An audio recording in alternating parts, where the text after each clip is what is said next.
नमस्कार, SBT news में आपका स्वागत है। पेश है 14 जून शुक्रवार दोपहर 1:15 बजे राजस्थान की 15 बड़ी खबरें। सबसे पहले एक नजर डालते हैं आज की हेडलाइंस पर। नीट पेपर लीक और सीबीआई जांच की मांग को लेकर भी जवाब मांगा। पीएम मोदी और गृह मंत्री के खिलाफ अपमानजनक पोस्ट डाली, भाजपा नेता ने समझाया तो धमकाया। कोर्ट में चल रही है अरविंद केजरीवाल की जमानत याचिका पर सुनवाई। अजमेर में रेस्टोरेंट कैफे पर पुलिस ने 60 युवाओं को पकड़ा, 20 गिरफ्तार। जल जीवन मिशन घोटाले में पीएचईडी का ठेकेदार पदमचंद जैन अरेस्ट। और अब खबरें विस्तार से सुनिए। सुप्रीम कोर्ट ने शुक्रवार को नीट यूजी पेपर लीक और इसकी सीबीआई जांच की मांग वाली याचिका पर सुनवाई की। कोर्ट ने एनटीए से पेपर लीक के आरोपों पर जवाब मांगा है।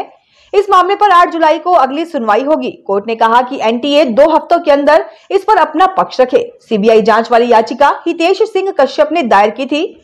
उन्होंने आरोप लगाया था कि गुजरात के गोधरा में जय जल राम परीक्षा सेंटर को चुनने के लिए छात्रों ने कर्नाटक, उड़ीसा, झारखंड आदि राज्यों में 10-10 लाख रुपए की घूस दी थी, जिसके बाद उक्त परीक्षा सेंटर पर ड्यूटी दे रहे टीचर सहित 5 लोगों को गिरफ्तार किया गया था। जयपुर में प्रधानमंत्री गृह मंत्री के खिलाफ फेसबुक पर अपमानजनक पोस्ट डालने का मामला सामने आया है। बीजेपी लीडर के समझाने पर पोस्ट डालने वाले ने उनको भी धमकाया। इसके बाद साइबर क्राइम थाने में बीजेपी लीडर ने रिपोर्ट दर्ज करवाई है। पुलिस ने बताया कि बीजेपी लीडर गजेंद्र सिंह और रणजीत शर्मा ने रिपोर्ट दर्ज करवाई है।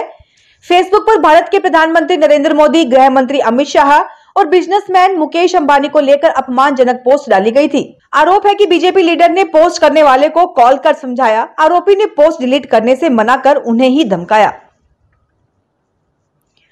दिल्ली के मुख्यमंत्री अरविंद केजरीवाल को जमानत याचिका पर राउज एवेन्यू कोर्ट में सुनवाई चल रही है। स्पेशल जज मुकेश कुमार की अदालत में मामले की सुनवाई हो रही है। इससे पहले कोर्ट ने केजरीवाल को अंतरिम जमानत देने से इनकार कर दिया था। केजरीवाल को 21 मार्च को गिरफ्तार किया गया था।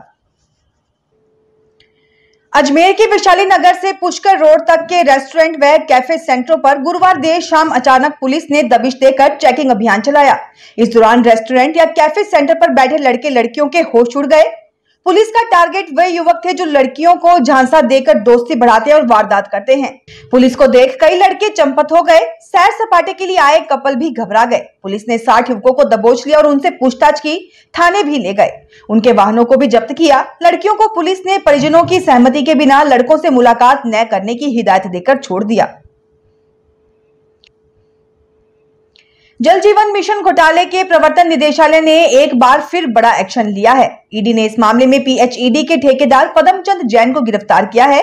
देर रात ईडी की टीम पदमचंद जैन के आवास पर पहुंची, जहां पर ईडी के अधिकारियों ने हिरासत में लेकर जैन से कई घंटों तक पूछताछ की। इसके बाद पदमचंद जैन को गिरफ्तार कर लिया। राजस्थान विधानसभा में बने डिजिटल म्यूजियम देश का एक अनोखा म्यूजियम है। इसमें आपको राजस्थान के विकास गठन की जानकारी मिलेगी। साथ ही अब तक के मुख्यमंत्री, विधानसभा अध्यक्षों के स्टैच्यू भी बनाए गए हैं। यहाँ एक स्थान पर राजस्थान के सभी 200 विधायकों की डिजिटल के माध्यम से जानकारी देने वाला डिजिटल डिस्प्ले बोर्ड भी लगा है। लेकिन नई सरकार के गठन के बाद 6 माह बाद भी यहाँ पर अब पिछली सरकार के विधायकों की ही जानकारी मिलती है। नए विधायकों की जानकारी का अभाव है। चिकित्सा एवं स्वास्थ्य विभाग राजस्थान ने 87 एआरटी बैंक क्लिनिक एवं सैरोगेसी क्लिनिक के आवेदन निरस्त कर दिए हैं।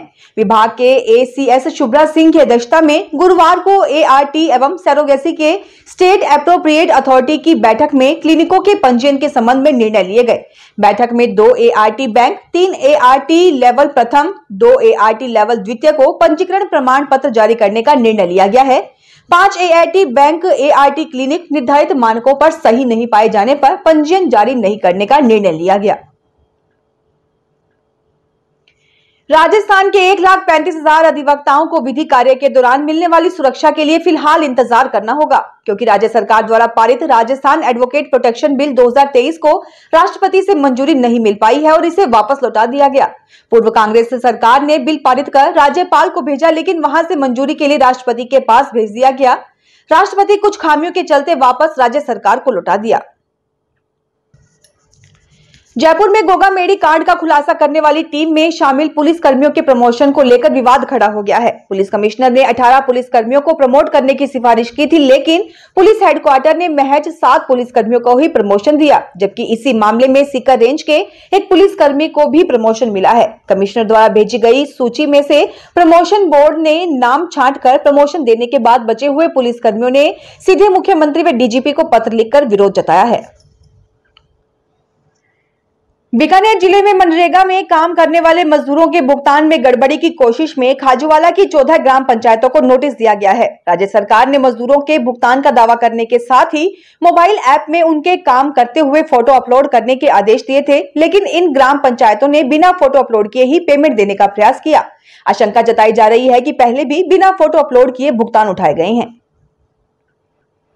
देश की प्रतिष्ठित इंजीनियरिंग प्रवेश परीक्षा जेईई एडवांस के रिजल्ट के बाद अब आईआईटी और एनआईटी में एडमिशन के लिए काउंसलिंग प्रक्रिया शुरू हो चुकी है। लाखों विद्यार्थी जेईई मेन एवं एडवांस की रैंक पर कॉलेज ऑप्शन चुनने का विश्लेषण में लगे हैं। इसी साल 121 कॉलेजों की 865 ब्रांचेज को जोसा काउंसलिंग के दौरान भरना है।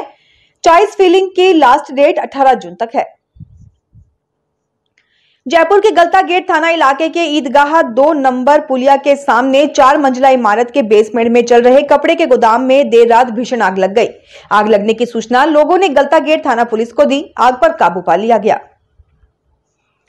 राजस्थान आपदा प्रतिक्रिया बल के जवान अभी जिलों में कानून व्यवस्था संभालेंगे। सप्ताह में 2 दिन प्रमुख स्थान, बाजार और संवेदनशील क्षेत्रों में उनकी ड्यूटी लगाई जाएगी।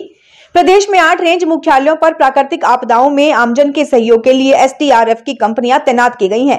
सप्ताह में 2 दिन सोमवार और शुक्रवार को एसडीआरएफ के जवानों की जिलों की 3 प्रमुख स्थानों पर कानून व्यवस्था के लिए ड्यूटी लगाई जाएगी। वे शाम को 6 बजे से रात 10 बजे तक 4 घंटे जिला पुलिस की ओर से तय किए गए कम से कम 3 स्थानों पर तैनात रहेंगे। किसी भी तरह की आपदा की स्थिति में इन जवानों की ड्यूटी नहीं लगेगी। राजस्थान में किडनी कांड में नाम सामने आने के बाद ईएचसीसी हॉस्पिटल का एक और फर्जीवाड़ा सामने आया है। अस्पताल ने बिना रजिस्ट्रेशन ही लोगों का आईवीएफ कर दिया और मामले को भी दबाए रखा, लेकिन शिकायत के बाद चिकित्सा विभाग की टीम ने सभी दस्तावेज जुटाए और गुरुवार को कार्रवाई की।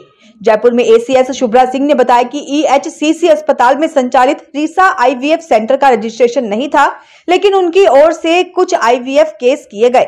मामले की पुष्टि होने के बाद न केवल रजिस्ट्रेशन कैंसिल किया गया, बल्कि इसे ब्लैक लिस्ट भी किया गया है। रीसा आईवीएफ के विरुद्ध इस्तगासा भी दायर करेंगे। राजस्थान में निजी विश्वविद्यालयों में बैकडेट से डिग्रियां जारी होने और फर्जीवाड़े को रोकने के लिए अब सरकार ने शिकंजा कसना शुरू कर दिया है। इसके तहत अब निजी विश्वविद्यालयों को 31 अगस्त से पहले या फिर राज्य सरकार की ओर से प्रवेश के लिए तय अंतिम तिथि तक प्रवेश देना होगा। इसके बाद अगर विश्वविद्यालयों ने प्रवेश दिया तो यह अवैध माना जाएगा। वहीं परीक्षा परिणाम जारी होने के 15 दिन के भीतर उत्तीर्ण और अनुत्तीर्ण छात्रों की अंक तालिकाएं एक ही तिथि को जारी की जाएंगी। इन सभी अंक तालिकाओं पर एनरोलमेंट नंबर, परीक्षा दिनांक, परीक्षा परिणाम जारी करने की तिथि, अंक तालिका जारी करने की तिथि आवश्यक रूप से लिखनी होगी। ऐसा नहीं होने पर यह जाली मानी जाएगी। फिलहाल इस बुलेटिन में इतना ही। फिर हाजिर होंगे और बड़ी खबरों के साथ।